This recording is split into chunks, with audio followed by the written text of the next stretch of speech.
اللہ کو وہ عمل زیادہ پسند ہے جو اگرچہ تھوڑا ہو لیکن مسلسل ہو۔ وہ کیا خوبصورت جملہ میں نے پڑھا کہ استقامت بڑی ہے کرامت سے۔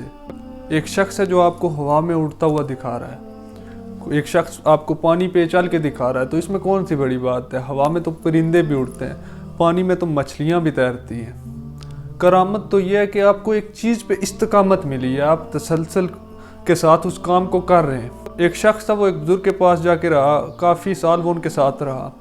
جب کئی سال گزر گئے تو وہ واپس جانے لگا۔ اس نے ان بزرگوں کو کہا کہ مجھے اجازت دیں۔ انہوں نے کہا کیا وجہ، کیا ہوا؟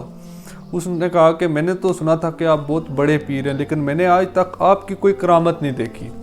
تو انہوں نے کہا کہ اچھا مجھے ایک بات بتاؤ، کیا تم نے مجھے کبھی کوئی فرض ترک کرتے دیکھا ہے؟ اس شخص نے کہا نہیں۔ کبھی کوئی واجب چھوڑتے ہوئے دیکھا ہے؟ اس نے کہا نہیں۔ پھر انہوں نے کہا کہ تم کیا چاہتے ہو، میں تمہیں ہوا میں اڑ کے دکھاؤں؟ ایک بات یاد رکھنا، اگر کوئی شخص تمہیں ہوا میں اڑتا ہوا نظر آ رہا ہے لیکن وہ تاریخ شریعت ہے، وہ شریعت کے مطابق کام نہیں کر رہا، تو وہ شعبدے باز تو ہو سکتا ہے، وہ ولی نہیں ہو سکتا۔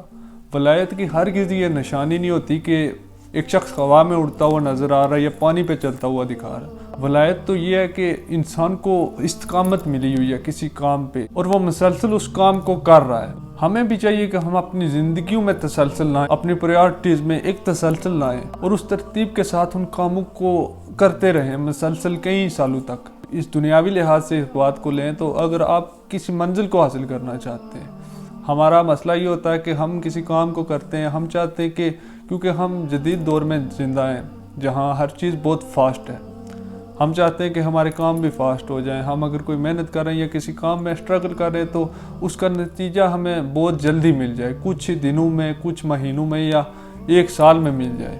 لیکن ہم یہ چیز بھول جاتے ہیں کہ کچھ قانون جو اللہ تعالیٰ نے بنائے نا، وہ اس دنیا کے ساتھ نہیں بدل سکتے۔ دنیا جتنی بھی ترقی کر لے، یہ دنیا جتنی بھی تیز ہو جائے، لیکن وہ قانون اسی طرح برقرار رہیں گے اور ان کے لیے اتنی محنت درکار ہوگی اور اتنا ہی صبر چاہیے ہوگا۔ اگر آپ کسی بھی فیلڈ میں اور آپ محنت کر رہے ہیں تو استقامت کے ساتھ اس محنت کو جاری رکھیں اور یہ یقین رکھیں کہ اللہ کی ذات آپ کی محنت کو ضائع نہیں کرے گی، آپ کو اس کا اجر ضرور ملے گا۔ ایک بزرگ تھے، ان کے پاس ایک شخص گیا اور کہنے لگا کہ حضور مجھے کوئی وظیفہ دیں، مجھے کوئی اسم مبارک دیں کہ جس کا میں ورد کروں اور میری منزل آسان ہو جائے، میں جس راستے پہ ہوں وہ منزل مجھے مل جائے۔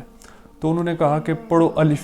اس شخص نے پڑھا الف تو کہنے لگے جاؤ اب اس کو پکاؤ اور جب یہ پک جائے تو تب واپس میرے پاس آنا۔ تو اس شخص نے کہا کہ حضور اس کے پکنے کا معیار کیا ہے، اس کو کس آنچ پہ پکاؤں؟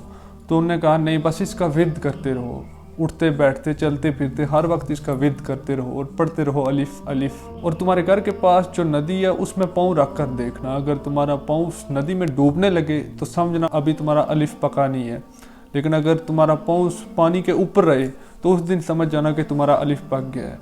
تو وہ شخص چلا جاتا ہے، وہ اس کا ورد کرنا شروع کر دیتا ہے۔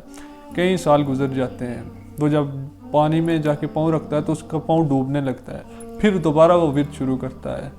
پھر دوبارہ کئی سال گزرنے کے بعد ایک دن وہ جاتا ہے اور اس ندی میں پانی کے اوپر پاؤں رکھتا ہے تو پاؤں اوپر ہی رہتا ہے، پاؤں پانی میں نہیں جاتا۔ تب وہ شخص دوڑ کے ان بزرگوں کے پاس آتا ہے اور انہیں کہتا ہے کہ حضور الف پک گیا، اب آگے کیا حکم ہے؟